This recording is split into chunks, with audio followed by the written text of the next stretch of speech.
Welcome back. We're starting a unit on personality disorders. This is going to be mostly just looking at the categories of personality disorders and not really going into them, other than just describing them in general categories and what are the basic features of each of the personality disorders.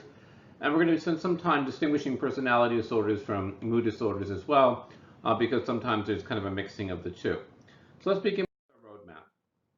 Three questions we're going to try to address in this video lecture is the difference between a mood disorder and a personality disorder. So a mood disorder is something like depression, maybe manic behavior, while a personality disorder, probably the most famous one, is schizophrenia. There is a difference between the two, where a mood disorder is really about your ability to regulate emotions, while a personality disorder means kind of a long-term persistent pattern of behavior that is erratic or eccentric, that differs from the norm.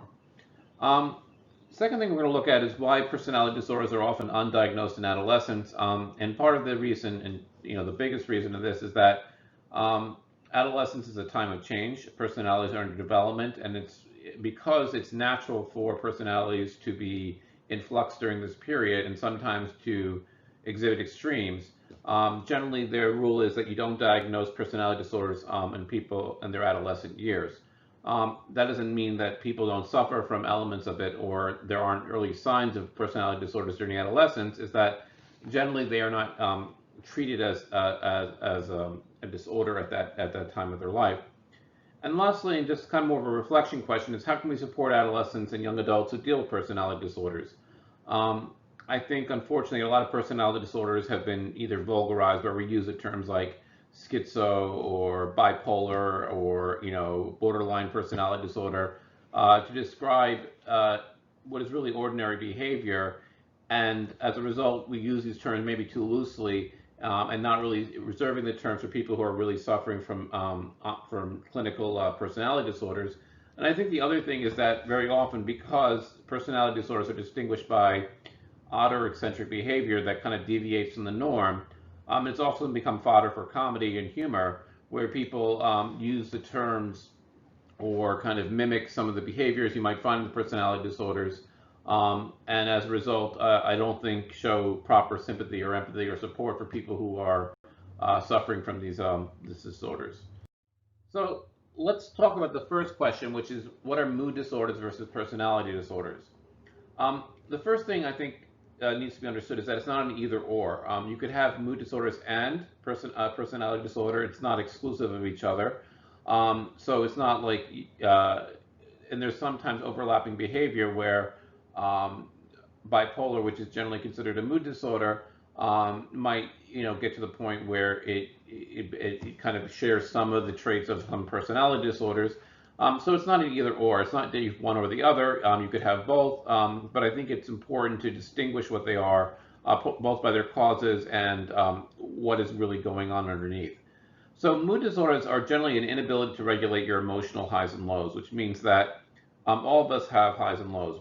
We have anger, we have sadness, we have euphoria, but generally most people are able to regulate that, which means that even while experiencing these emotions, they're able to, in a sense, operate effectively and normally in ordinary society.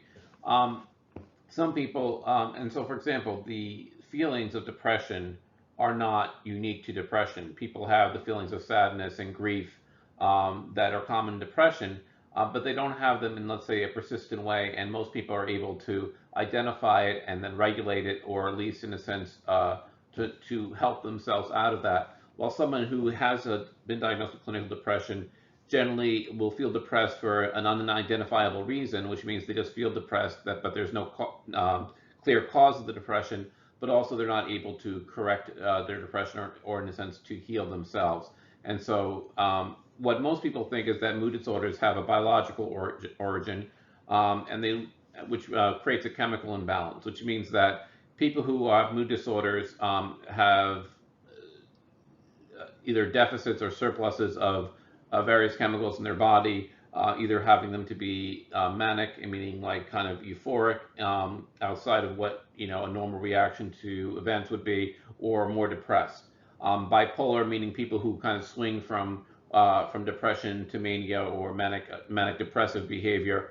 But the idea is that there's something chemical at the basis of it, and most mood disorders are thought to be responsive to at least some type of pharmaceutical or chemical treatment, as well as, let's say, therapy. So the point about it is that mood disorders aren't necessarily always psychological. They might be more about the physiology and the chemistry balance in bodies, and therefore it's not necessarily a way of thinking. It's more about a way of feeling. Personality disorders, in contrast, are patterns of thought, belief, or behavior that differ from the norm. So usually, what this means is that if we all sometimes have paranoia, but the point is that we're not paranoid as a normal state of our affairs, which means that we generally believe in a variety of different situations that people are conspiring against us. So that would create a pattern of thought and belief. And I think the key thing here is that it translates from many different situations. While some people might be paranoid about a particular situation or a particular individual, a paranoid person is someone who, in a sense, exhibits this pattern of thought or behavior in almost all their situations. Another example of this is that the belief that you might have certain powers, that you're able to fly or levitate, some things that either normal society does not, ordinary society does not consider possible, or the belief to read minds or things of that sort. And these are generally what are considered personality disorders, is that, and we'll talk about the three large groups of them, that lead to a consistent pattern of behavior that makes it either difficult to function in ordinary society, or that it's a pattern of thought and behavior that differs significantly from ordinary society. And I want to make the word that it's ordinary versus normal, because for a lot of what makes a personality disorder is the inability to function in general society or ordinary society. And I think many people who suffer from personality disorders are aware that they are different. Nonetheless, they certainly have their own way of thinking, which is real to them. But I think the point about it is that it's the fact that many other people are not going to validate your perspective of your way of thinking or pattern of behavior is what makes it troubling and difficult to, and therefore in need of treatment. So some examples of personality disorders include schizophrenia, which is kind of a dissociation of a personality, which usually means kind of a withdrawal. Paranoia, paranoid meaning that a belief that people are conspiring against you or things are going negatively against you. And finally, narcissism, kind of a self-absorption that is unnatural. Now, the thing about it is that we have people exhibit paranoia and narcissism and perhaps some type of dissociation.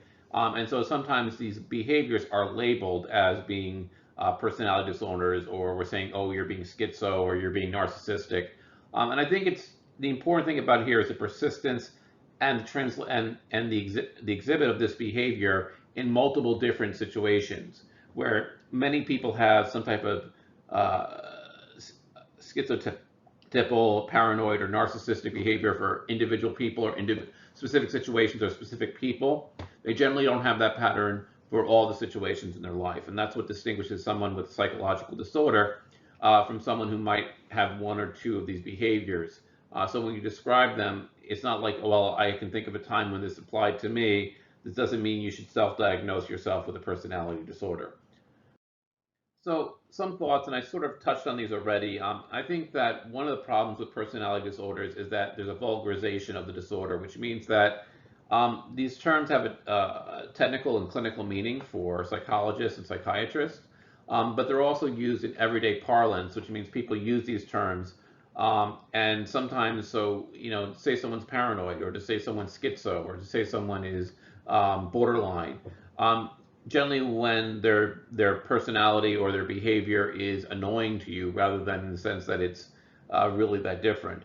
And so I think that, it's important to maybe be more guarded about using these in everyday ways, because I don't think they capture the illness. And I think what is really distressing for the people who are suffering for this is the idea that it's not a switch they can turn on and off.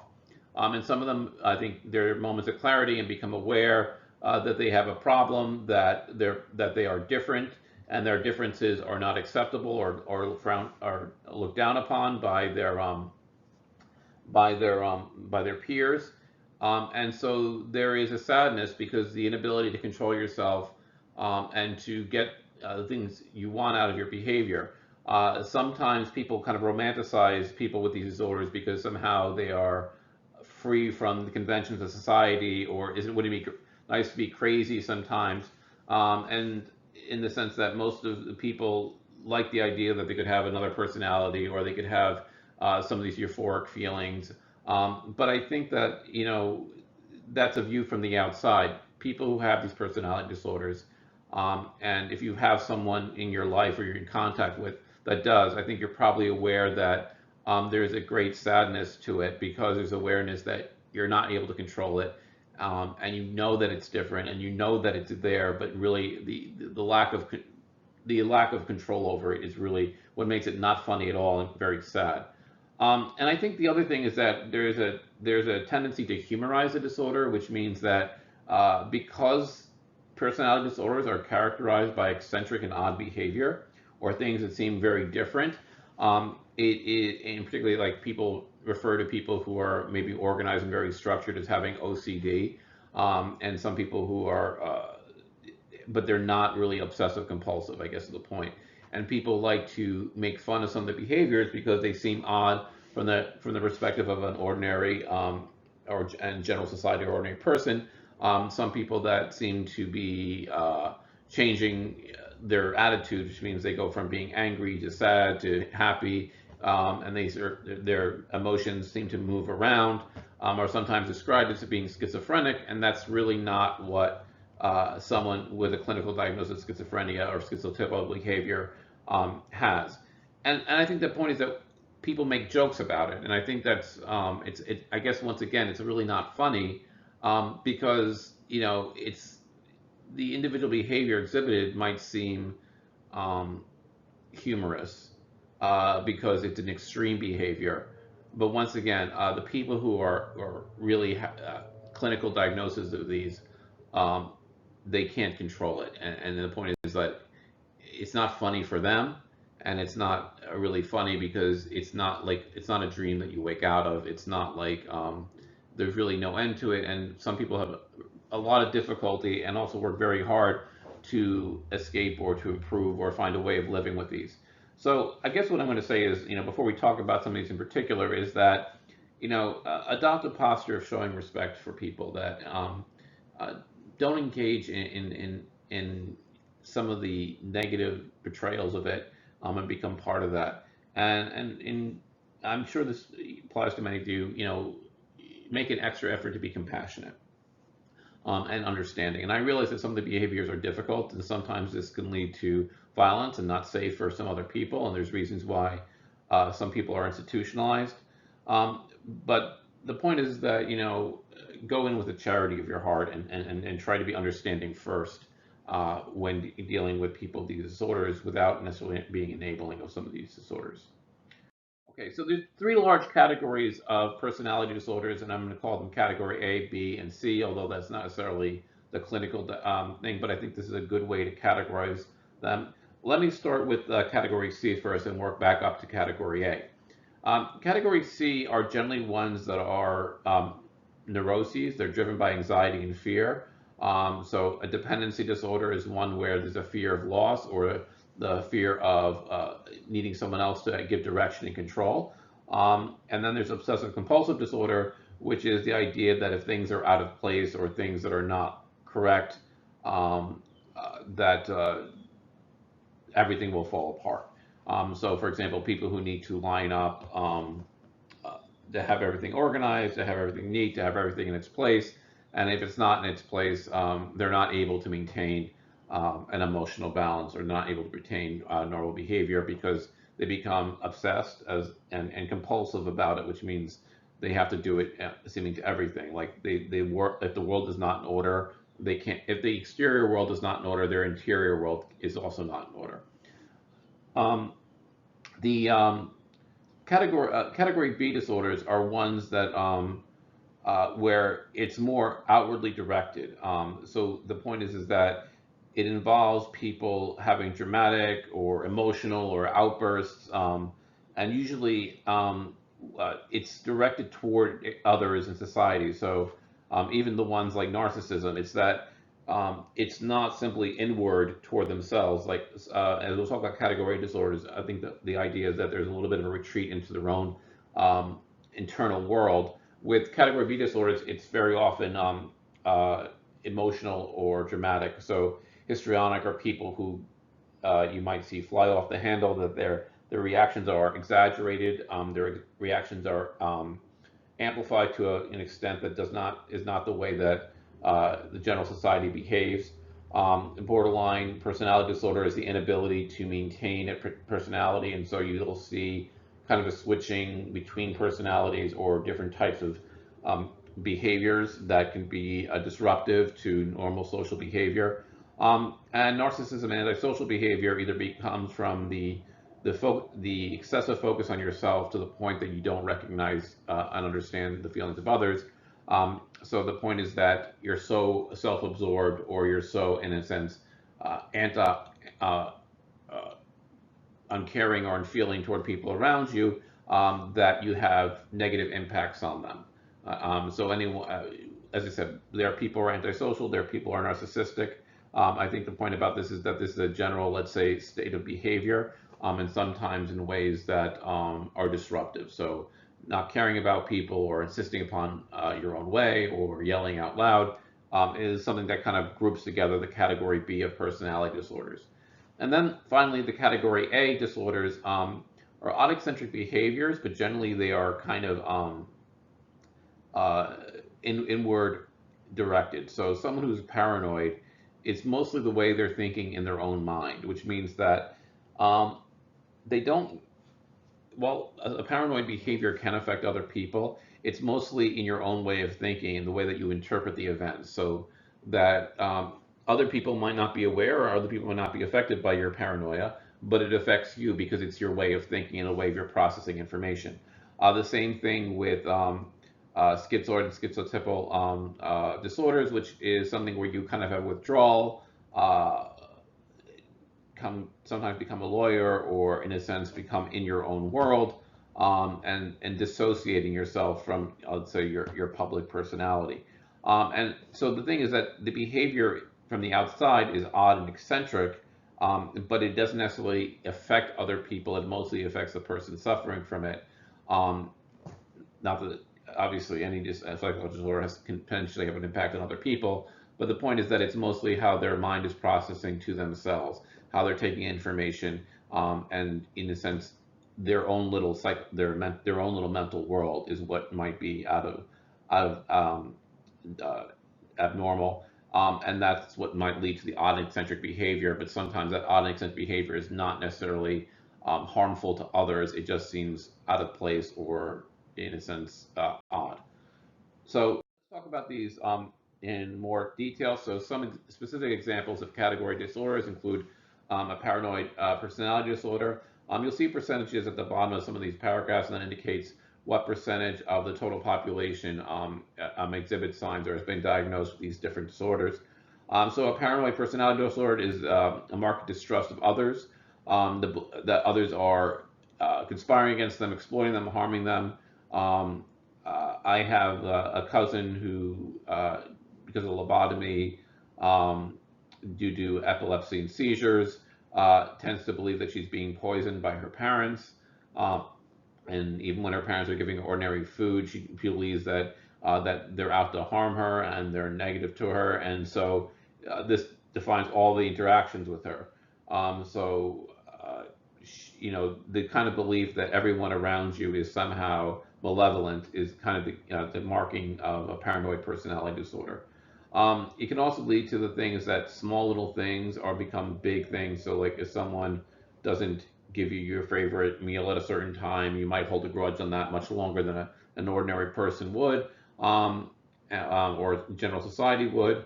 And also, part of this, the paranoid, is that there's hidden meanings or codes that people are having a conversation about you, but they're not being straightforward with you. So they're kind of talking in code as a way of deceiving you or keeping you out of the loop of the conversation. Um, Schizoid personality disorder is usually by a limited range of emotions, which means that you seem indifferent to social relationships, and you seem lacking affect or lacking a reaction that would be considered typical or normal in general society. And so, in a sense, it's a withdrawal, which means that you tell them some bad news and they go, they kind of have a shoulder shrug, um, and they kind of seem flat, and sometimes the inability to show joy or happiness. Um, and they seem like as if the rest of society is not there, that they're more in tune with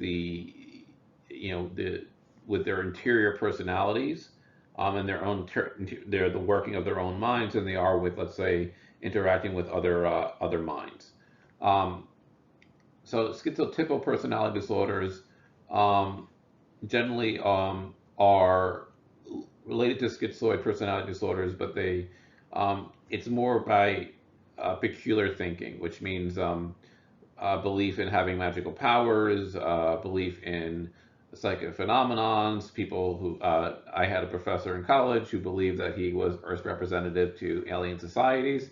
And this is a person with tenure at a pretty major university, um, and honestly believed that and published books about detailed books about alien societies and believed that they were communing through invisible mental conversations with aliens. Um, that and I think about this is that this because you have personality disorder doesn't mean you can't be a highly functioning individual and capable of doing work. It just means that in addition to that, you have certain odd beliefs or quirks and styles that potentially can interfere with your ability to believe. So the point is that you have some type of behavior that is a little bit odd. And I'm talking about like tics, or I'm talking about like you know um, the fact that we all have our peculiarities. I'm saying that you have a belief system that you are in a different world, different society, different way of communicating, and sometimes that can manifest in terms of appearance, um, and the way that you interact with others. So this is found in about 3% of the general adult population. Let's move on to category B of disorders, and these are antisocial.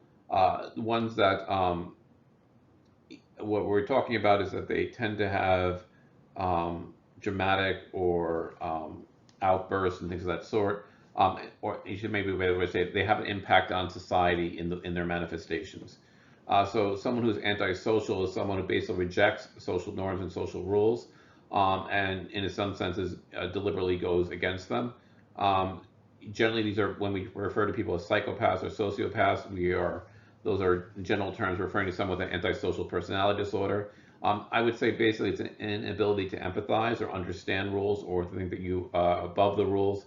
And I think that some people find this most interesting because when you see really harmful people, people who don't seem to understand the pain they inflict on others, um, whether they people who are abusive or people who are manipulative, um, this would be kind of, let's say, the large category that they would be diagnosed under.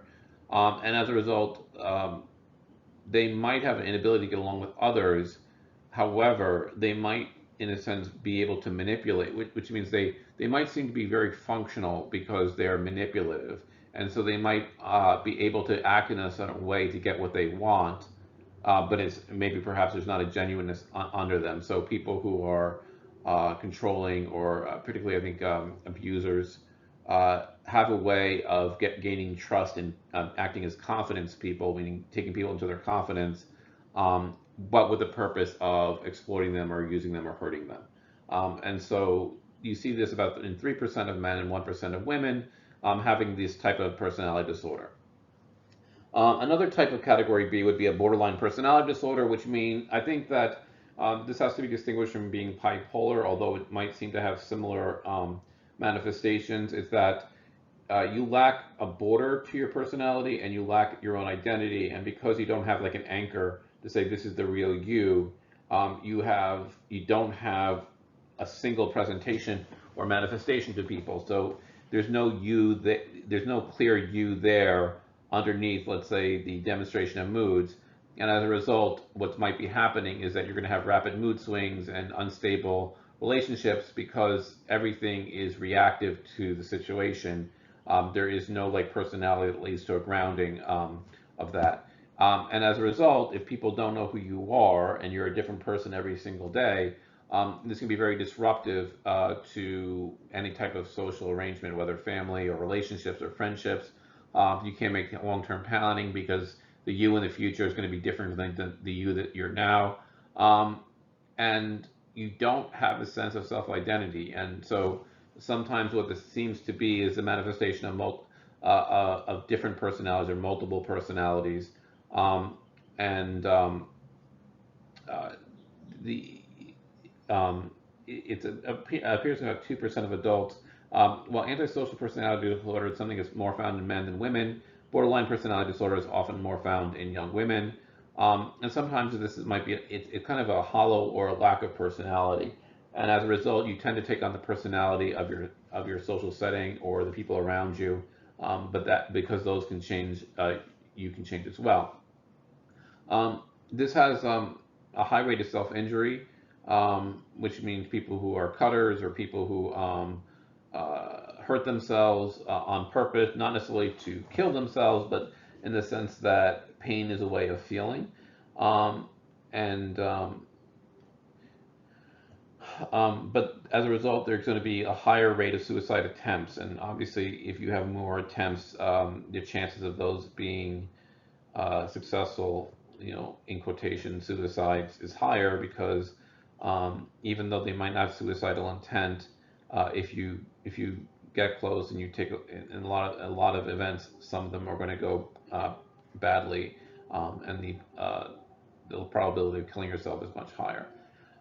So these are people who need a lot of care, sometimes a lot of supervision, um, but it is possible to because it is possible to find ways to create routines to redirect themselves into productive lives, which means that they can become aware that they're suffering from this disorder, and being aware of being in this disorder means that they might find structures and routines that allow them to operate because they have a way of resetting themselves.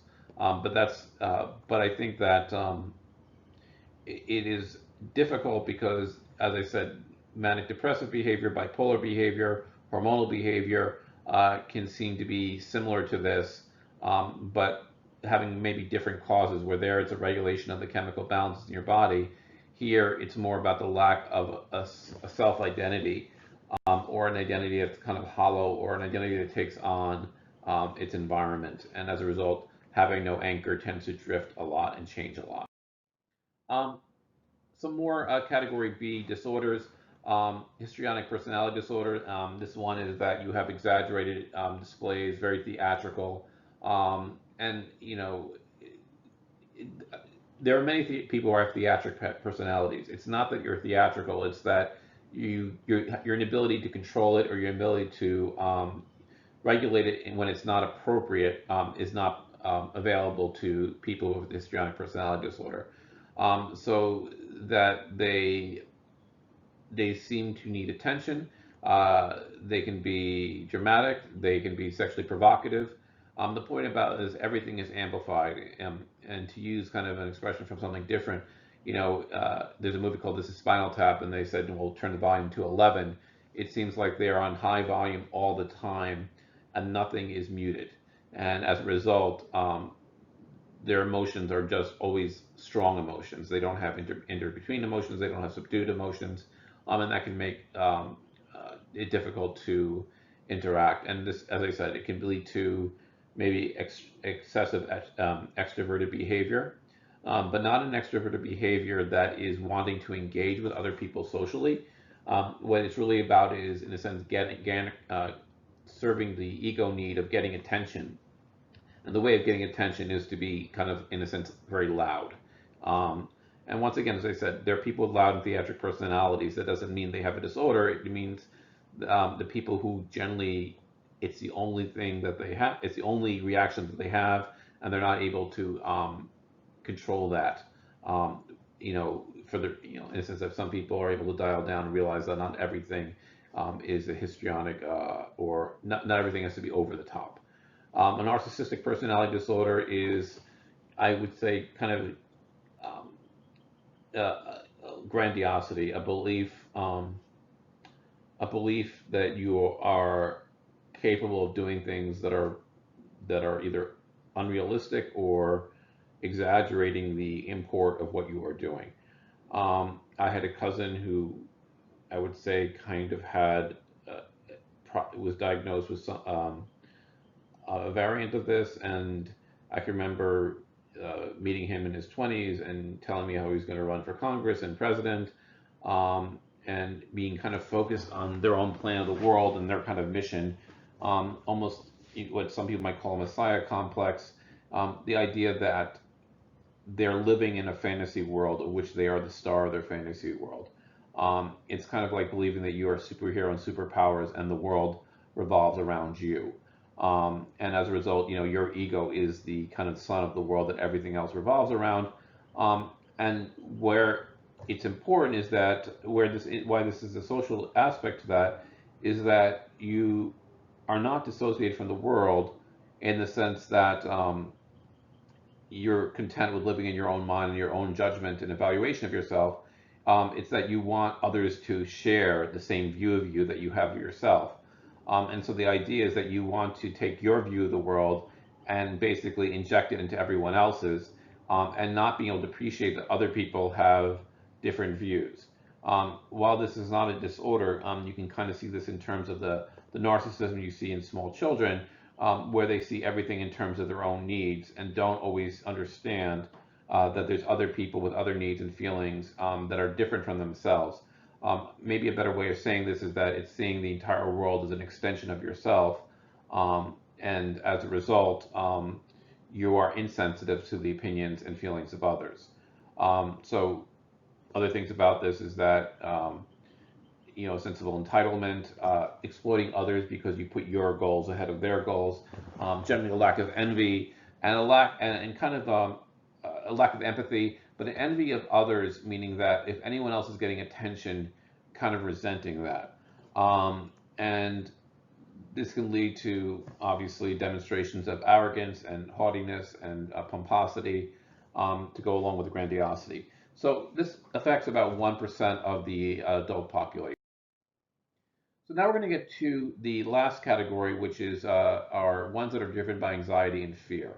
And so the idea here is not what's happening now, it's what they think will happen. And we talked about what fear is. It's mostly anxiety is a fear about what's going to happen in the future, which means everything might be fine now. And this is one reason why it can be difficult, because you could point out that things are fine and the things that they're worried about are not happening. The fear is that they are going to happen. So let's start with probably the best known, which is an obsessive compulsive personality disorder, which is someone who is driven by perfectionism and inflexibility. They have to have everything in a particular way. Um, and their belief that if things are not done in a particular way, so the point is, if things are not done in a particular way, the exterior world is going to fall apart. So they basically they are rule followers to a point where they're not flexible enough to adapt their rules and ethics um, to to reality or specific situations. The rule has to be followed 100% because it's a rule.